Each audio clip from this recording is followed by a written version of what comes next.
Happy Sunday to you, everyone. Hope you're doing well. Hope you're enjoying your weekend. Hey, yesterday I just started a series on clicker training. Clicker training.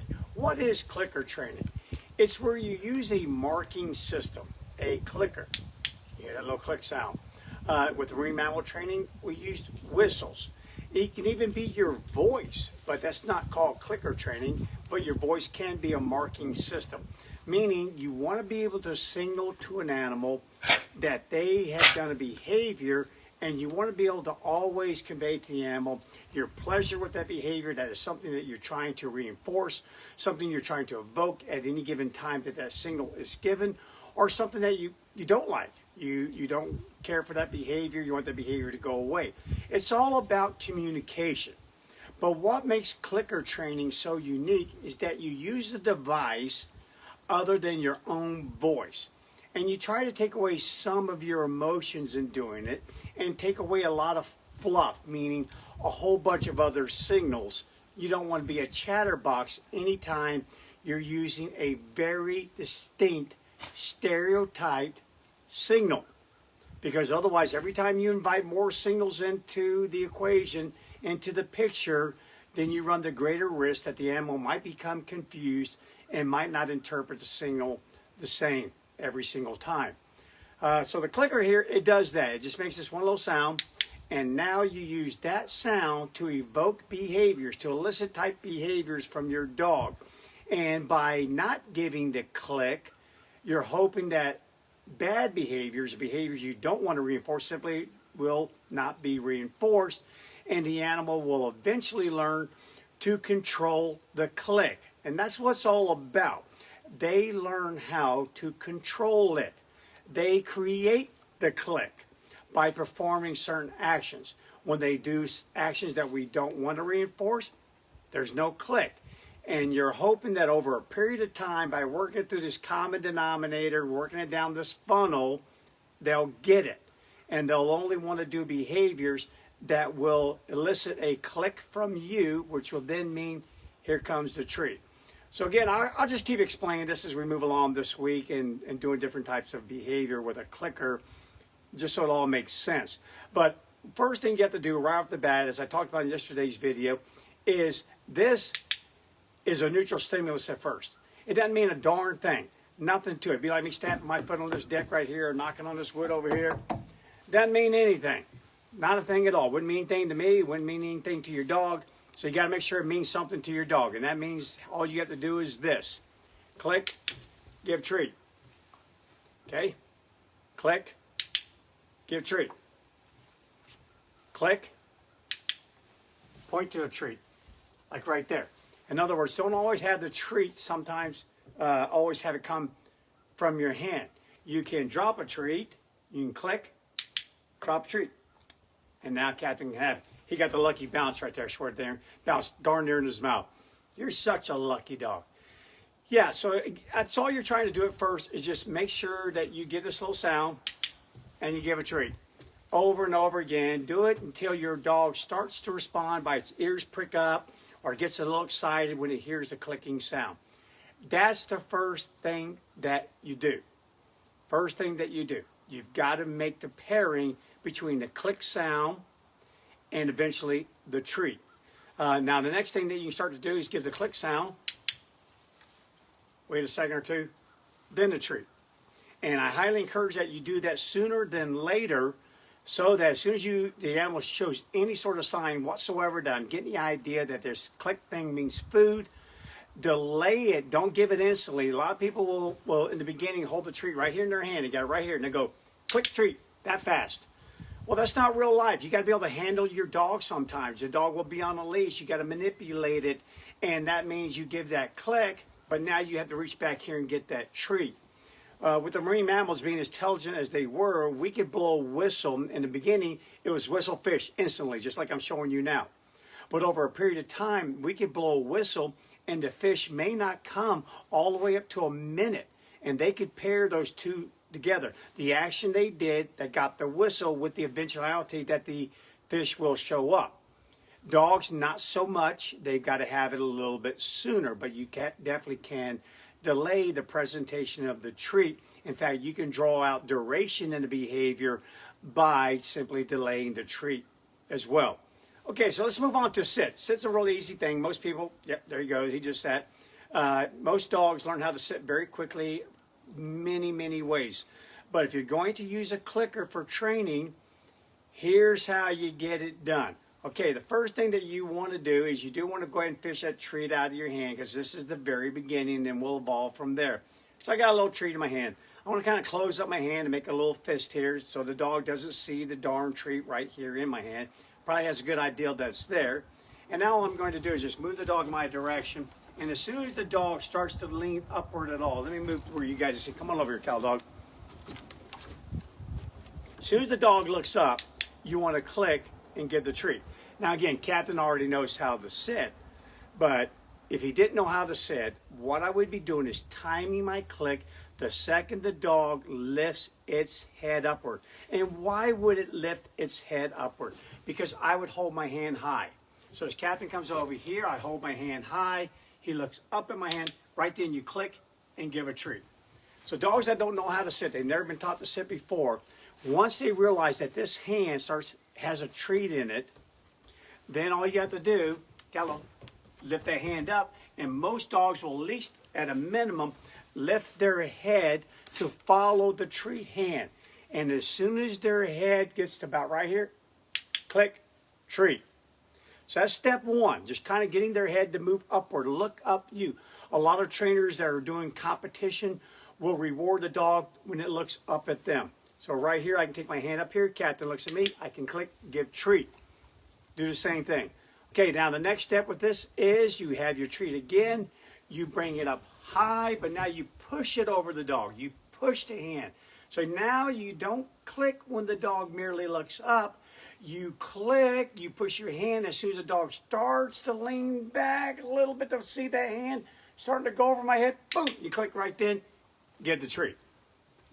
And then the next step from that is same thing. Dog comes to you, lift hand up. Dog lifts head up, starts to lean back, push the hand a little further. And again, some dogs will stand up and turn a circle and come back around. But be patient, start it all over again. Lift it straight up and over, Captain, straight up and over until they sit. And when they do, give them the treat. And do this over and over again. One thing about clicker training is you want to move quickly. Quickly. Every time you give a treat, you're losing drive. You're losing desire for the treat. Think about yourself. Okay, let's suppose you like M&Ms. If I raised my hand over your head and you looked up and I gave you an M&M, you'd probably go, hey, thanks, Bryan, appreciate the M&M. Now, what happens about 10 to 20 M&Ms later? Now, yeah, you may still want more, but you won't want them as much as the very first one that you received. Same thing with water. You come up to me and say, Bryan, I'm thirsty, man. I am really thirsty. And I give you a teaspoon of water. Does that quench your thirst? No. But 20, 30 teaspoons later, oh, you're feeling a whole lot better. So you're dropping out a drive. And that's what happens with this. When you're using just a treat, hey, knock it off. You're bugging me. I think he got one of those treats stuck on the roof of his mouth, and now he's acting like he's got peanut butter. But I'm trying to talk here, dude, and you're over there smacking those little lips. So you notice I didn't click for that. Okay, so the issue is you got to keep moving, keep moving, keep moving. In clicker training, it's about speed. It's about very short sessions that are no more than about 5 to 10 minutes long, or a total of about 30 to 50 treats maximum. And that's it. And again, and one thing I definitely got to tell you, these treats should be high-value treats. Like Captain loves these particular treats I'm using. And they're very caloric, though. Keep an eye on your dog's waistline. Make sure they're either getting some extra exercise or you cut down on some of their other food. Just get it. You want a nice nutrition. You don't want just junk food for your dog. But you also don't want to be giving your dog 3 training sessions, 150 treats a day. You could end up paying a serious price for that as the dog goes potty on your carpet at about 2 a.m. in the morning, or they simply refuse to eat that boring dinner and breakfast and really want to just opt in for the treats. Keep an eye on that. There's ways to make that go away. We'll talk about them later. Okay, now here's the next thing that you do. So you got the dog sitting because you lured the dog into you. You raised your hand over their head. You pushed it back. They sat. Now, don't click right away. In fact, try moving your treat hand back to a neutral position. If they don't move, click treat. If most dogs will break the sit right then, if they're new, they'll break it right then and they'll come straight over to that treat hand. No click. Start it all over again. Start it again. So again, dog comes over. Come on, cat. Lift the hand over. Dog sits.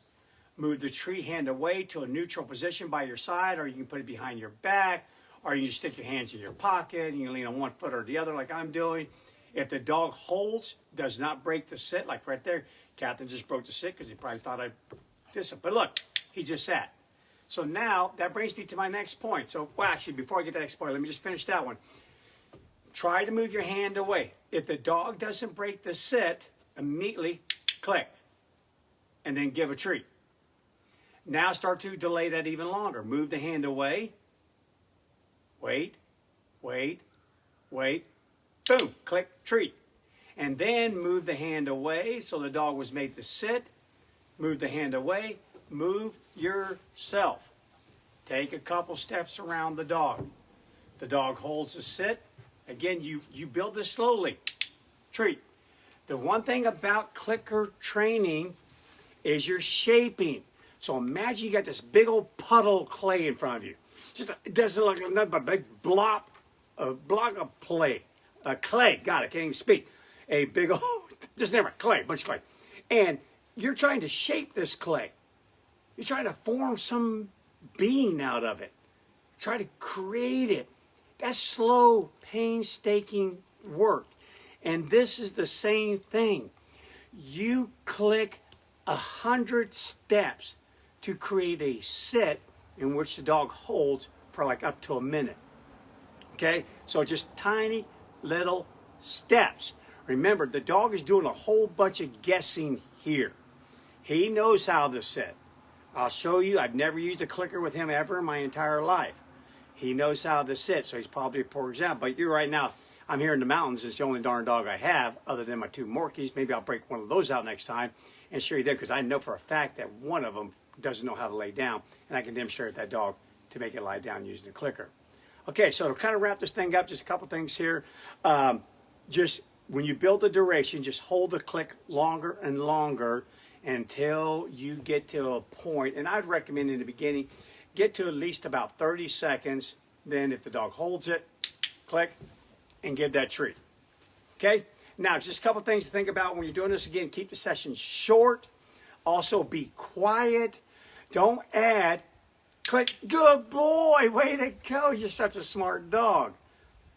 The difference between this and some conventional training where you can talk a little bit more is you don't want a disruption between the signal. You don't want to add a whole bunch of more signals in there. You want the dog's attention on the click. You want them searching, trying to guess, what do I have to do to get the click? And if you're sitting here running your mouth, maybe you, unfortunately, you do one of these, oh, such a good dog, good. And right then that click goes off during the middle of that good dog, good dog. And when you start doing things like that, you confuse the animal. An auditory signal is an auditory signal. They're hearing multiple auditory signals. And when they do, they will have to get rid of what's not relevant. Move it aside. Move it aside. That's not relevant. And focus right down to what is the relevant signal. So be quiet. Don't chat a lot when you're doing clicker training. And also, if you're working on a particular behavior like sit, get free. And all of a sudden the dog just comes around you. Click that right then.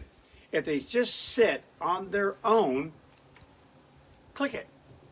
Click it. And then finally, one thing that you may have noticed if you're paying attention, I never said sit. Not to the dog, only to you. when you're shaping behaviors, again, the word sit is not the important thing in the beginning when you're using a whistle or a clicker. It's the behavior. The animal controls the action. They control the clicker. And you want to eliminate all other signals. The word sit will come in later. Later. And I'll show you how to do that. But it's not in the beginning. Now you just shape behaviors. Click. Right then. That's all you're doing. And that is less for them to think about. Because otherwise, again, I'm brand spanking new at this as a dog. I hear this little click sound going off, and this dude's saying sit. So what do? Which one am I supposed to pay more attention to? The word sit or the click? In the beginning, because this is your main teaching tool, not a leash, not a correction in any sort. This is all about the dog wanting to do it. This is all about them wanting the treat and wanting the clicker to go off. And therefore, you've got to eliminate other signals so they hyper-focus only on this one. Its actions create the click. So again, I'm just going to back up here. Click right there. There you go. I'm going to see if I can extend this a little bit. Free. Okay, I'm just going to back up, see what Captain does on his own. And now notice I didn't click. I'm going to wait a little bit. Prop up over here. Beautiful day here in the mountains. Hope it's beautiful wherever you are. And click right there. And now comes the treat. And that's building my duration in that sit. All right, guys, that's it for today. That's training the sit with the clicker. Make sure you make the association between a clicker and a treat to start with. Build on that, and then rock into that sit. Look up first, then lean back, then put your butt on the ground, and then eventually you do all of that, and we wait, you hold it, you hold it, you hold it, and boom, clicker goes off, and there's a treat.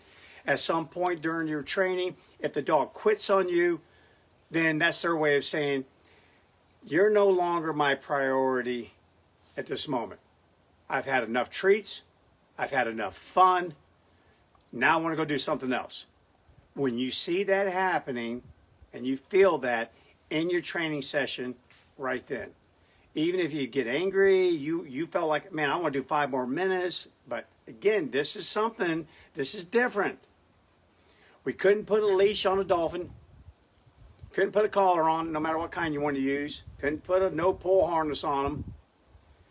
These were animals who had to understand how to get food and attention. And they had to want it. And if for whatever reason they didn't want it, well, you're out of luck. You're out of luck. And that happens to the very best marine mammal trainers, and it happens to the very best clicker trainers with their dogs. You are out of luck. You just got to hope that you do this long enough, that becomes a fixed action pattern, and they'll just do it every time. But even then, life throws in these things called disruptions.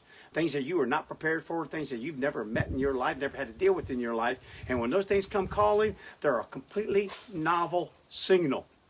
And how your animal may respond to those is anyone's guess. All right, guys, so that's it for today. Practice your sit. Tomorrow, I'm going to move into some walking, doing the heel, and I think I'll probably be able to get through heel and down in the same day. If you got any questions on clicker, send them to me. I've been a little late in responding to some of the comments and everything. I hope you guys forgive me. My trip here to the mountains is multi-purpose. This is not a vacation. Well, it always is when I come up here. But we're actually going to be opening up a Taming the Wild here in the mountains, in the Asheville, North Carolina mountains. So I'm tending to business on that. Still tending to affairs from my father's estate, from his passing. And also, this is part of my casa right here. This little deck that I'm standing on. I'll give you guys a tour. I'll probably do it tomorrow. Let me get a little bit more unpacked. We got boxes everywhere. Kind of doing that as well. So just forgive me if I had not been commenting back to you guys here in the last 4 or 5 days. I've been busier than a one-arm paper hanger, I promise you that much. It's been a lot of work, fun work, but a lot of work nevertheless. Okay, that's it for me today. I got to get back to work. I got a big old honeydew list about yay long, about as higher than that mountain back there. I got to go knock that thing out. I'll be catching you guys tomorrow. But again, do send me those questions. I promise you, starting tomorrow, I will be commenting. I'll be Johnny on the spot when it comes to that. You'll just be able to reach out there and go. As soon as you see me comment, you'll be able to go, good job, Bryan. Okay, I gotta get the darn straight. There we go.